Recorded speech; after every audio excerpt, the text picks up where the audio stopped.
Have you ever noticed that Hollywood whines the most when you're over the target and calling them out for what they are and what they're promoting? Yeah, I've noticed that too, especially with the latest bomb of a film called One Battle After Another and another DiCaprio failure, which I like to tout left and right. But there's something else going on here when you start to see some tag teaming in the media trying to defend this as not an extremist alt left piece of propaganda, which I think they're going to have a hard time with because the outlet that's doing this the most right now wrote an article that directly conflicts with that opinion. Not sure what I'm talking about? Well, let's take a look about the over $100 million loss that one battle after another is about to take. And you know what? I'm happy about it. Here we go. Now, a quick shout out to Cosmic Book News because they've been putting out some high quality stuff. Matt McGloin has been working like crazy, and I'm referring to an article from Wednesday, as you can see in the byline. Pro Antifa, one battle after another, bombs at box office, projected to lose 100 million. It's actually more than that. I'm sure we'll have some updated numbers either on the Geeks and Gamers website or over at That Park Place. Now, since joining forces, that's going to be an awful lot of information you're going to be able to take in each and every day. So please look forward to it and bookmark both sites. But let's get into the article. Paul Thomas Anderson's One Battle After Another, starring Leonardo DiCaprio, is turning into one of the biggest financial flops of 2025. And it does have a lot of competition in that category, which would include almost all of the Disney movies this year, except for Lilo and Stitch to date. Now, despite glowing reviews from the critics, calling it a generational masterpiece, sure, if you're a big fan of the Weather Underground, I guarantee you that's the case, but the politically charged drama is on track to lose more than $100 million for Warner Brothers. And you know what? There's no denying that. Look, no magical box office math is going to help out here. So you can, put Grace Randolph where she belongs, off in a closet somewhere that's hopefully soundproof. Anyway, the movie stumbled out of the gate with just $22 million in its opening weekend, which is awful, but it's okay for DiCaprio because in times past, that was a lot of money. Now, not so much. By Cosmic Book's estimations or calculations, One Battle After Another needed at least 425 worldwide to break even, and I have no reason to quibble. I think it actually needed to make a little bit more when you take a look at how much they dumped into the promotion of it, but we'll leave that where it is and look at the math. You see, domestic, it's at 55.7 million as of Wednesday. Internationally, it's at 85.2, and worldwide was 140 million. Now, that's a few days ago. It's gone up since then, but you're looking at the fact that there's a 50-50 split of those numbers at least. If you look at the way the international numbers are split, it's even less so, and they're accurate than that. So there's a decent chance that this movie is likely to make less than $70 million. It's already kind of standing still at this point. And when you take a look at this morning's video, this is Monday, by the way, it's the 20th. And if you look at today's video from very early this morning, you'll find that it really didn't do very well over the weekend. And you have real problems when even the critics called it Antifa cinema.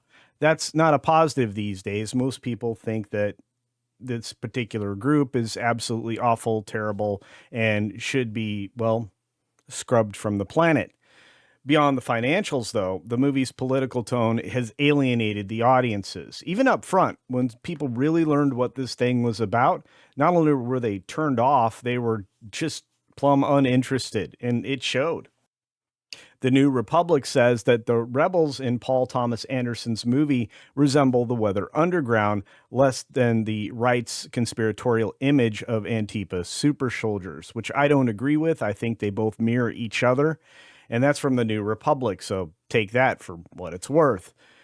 The film casts an Antifa-style group as its heroes, demonizing law enforcement at every conceivable turn. This is from Hollywood in Toto. That's right, Christian Toto's site, which we're going to take a look at in a minute.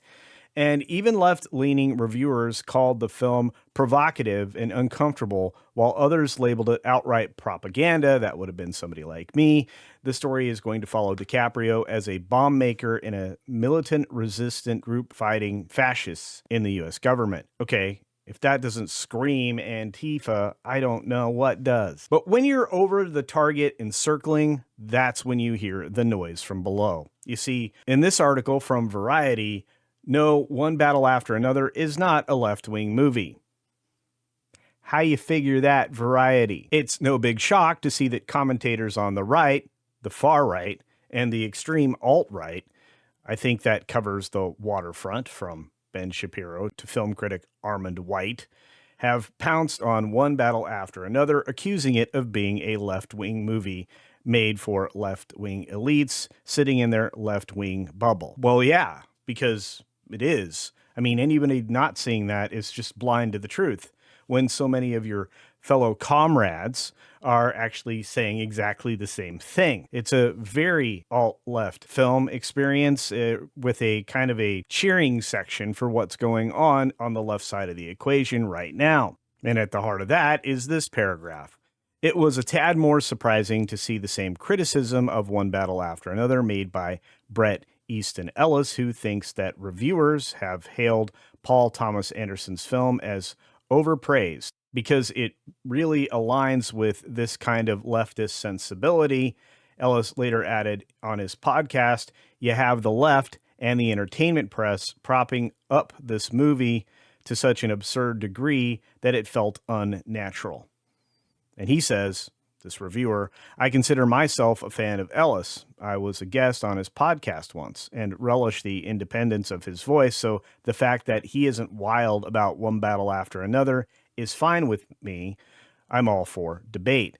But I think that tagging the film with leftist label feeds into the very same cliche mindset that Ellis thinks he's fighting. No, I think it's a very honest one. This is somebody who regularly bucks the norms and is, often in support of things I think are pretty ridiculous. But when it came to this particular movie, there's more than just one problem. And one of the problems is everybody is calling it this. Even over at the Daily Beast, it says, One Battle After Another is an Antifa rallying cry for our mad 2025 America.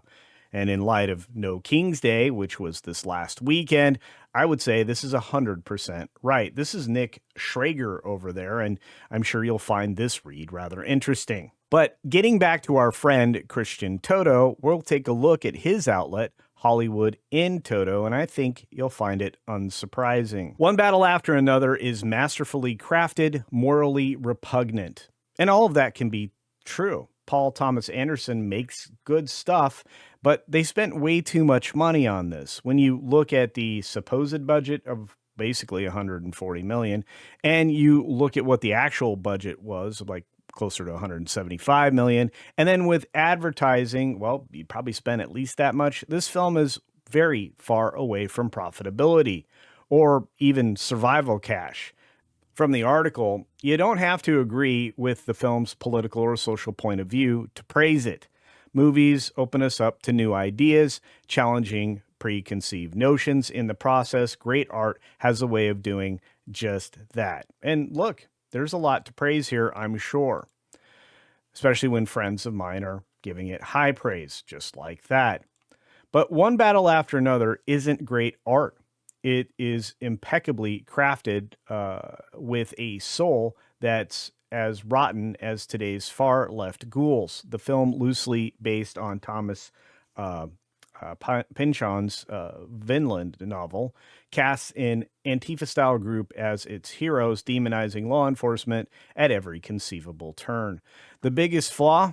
Too many plot gimmicks that wouldn't pass muster in an 80s slasher film. It's stunning that writer-director Paul Anderson didn't see them at any point in the creative process. Well, the audience certainly can spot them easily. Did ideology dull this artistic sense? If so, they didn't ding his sense of cinematic excitement.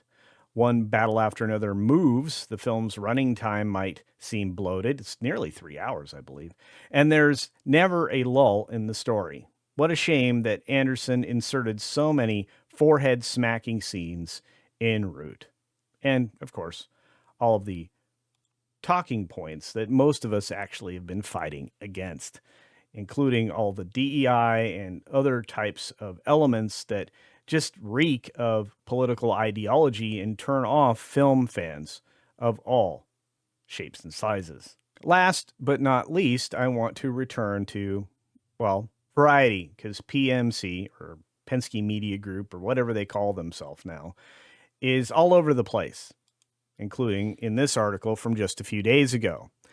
Also commenting on the projected $100 million loss that this film was going to create, and all the other failures that Hollywood delivered the same weekend, which includes Smashing Machine, which I don't even want to comment on anymore.